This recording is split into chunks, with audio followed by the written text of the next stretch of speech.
Bismillahirrahmanirrahim. Assalamualaikum warahmatullahi wabarakatuh. Okey, hari ini kita akan belajar tajuk solat mercu kejayaan. Okey, petang ini Ustazah akan kupas ataupun terangkan tentang hikmah solat. Okey, di sini Ustazah akan bagi 8 hikmah. Okey, kita akan bincang satu-satu. Okey, yang pertama kita tengok di atas. Okey, memperolehi pahala dan meningkatkan darjat. Okey, seperti yang kita tahu, apa sahaja yang kita lakukan akan dicatat oleh malaikat sebelah kiri dan sebelah kanan kita. Okey, kalau kita buat baik, kita akan dapat pahala. Begitu juga kalau kita solat, insya-Allah kita akan dapat pahala bekalan kita di akhirat nanti. Okey, meningkatkan darjat. Okey, siapa-siapa yang solat, insya-Allah darjat dia akan ditingkatkan oleh Allah Subhanahu Wa Taala. Okey, yang kedua hikmah solat iaitu mencegah perbuatan keji dan juga mungkar. Okey, InsyaAllah kalau kita solat hari-hari ataupun kita tambah lagi solat sunat, okey, InsyaAllah perbuatan keji dan juga mungkar kita akan dapat kawal, ataupun kita tidak akan buat perkara-perkara keji. Contohnya apa? Contohnya mengumpat, membunuh, apa lagi? Mencederakan orang, ataupun marah tidak tentu pasal dan sebagainya. Okey, yang itu hikmah yang kedua. Okey, hikmah yang ketiga pula iaitu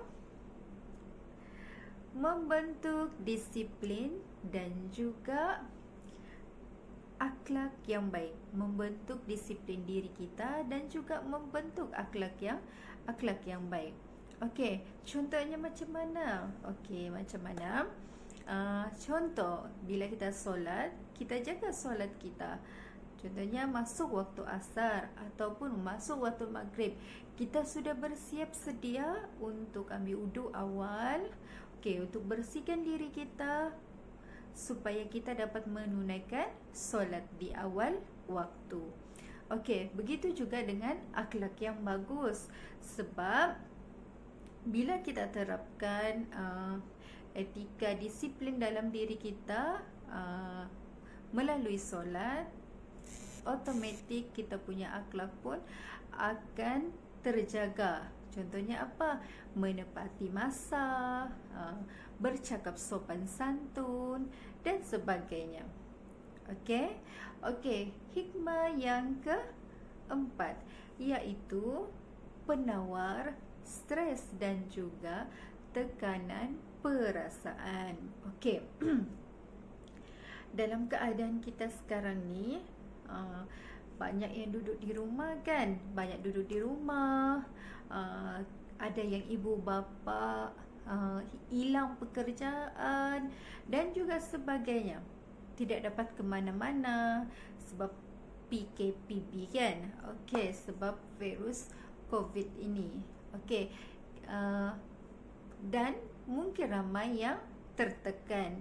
Okey, tapi bila kita solat dengan pergerakan-pergerakan ruku, sujud, okey, dan sebagainya, pergerakan dalam solat, insya-Allah stres akan dapat diatasi dan juga perasaan jiwa tu tidak akan kosong, sebabnya ada Allah dalam hati kita. Okey, seterusnya yang kelima, melahirkan masyarakat harmoni dan juga aman. Okey, macam mana? Sebab bila di satu kawasan kita semuanya solat kan, insya-Allah tidak ada pergaduhan,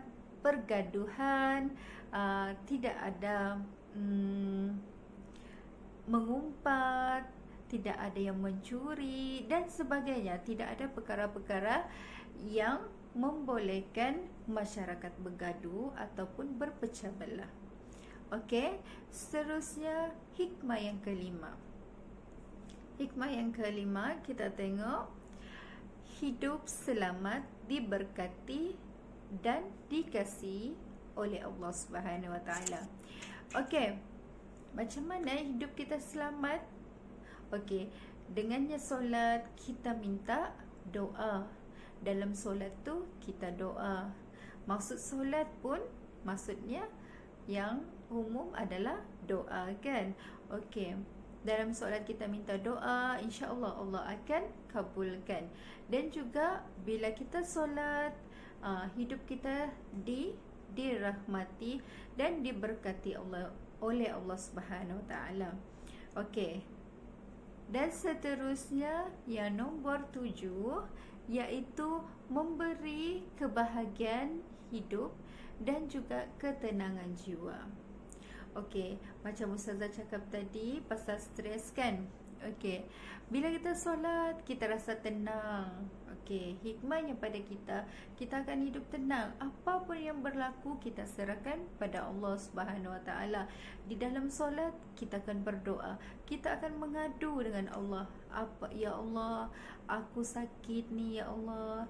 Ya Allah, aku kurang makan, ya Allah, dan sebagainya lah. Okey, di situ Allah akan dengar rintihan kita, Allah akan tolong kita, insya-Allah. Okey, dan yang ke-8, yang terakhir, hikmah solat ialah menyembuhkan penyakit, insya-Allah, dengan izin Allah Subhanahu Wa Taala. Okey, apapun penyakit, Allah cakap mesti ada penawarnya. Cuma kita belum jumpa ataupun belum mencari penawar. Okey, insya-Allah di dalam solat segalanya kita mengadu dengan Allah, memohon dengan Allah.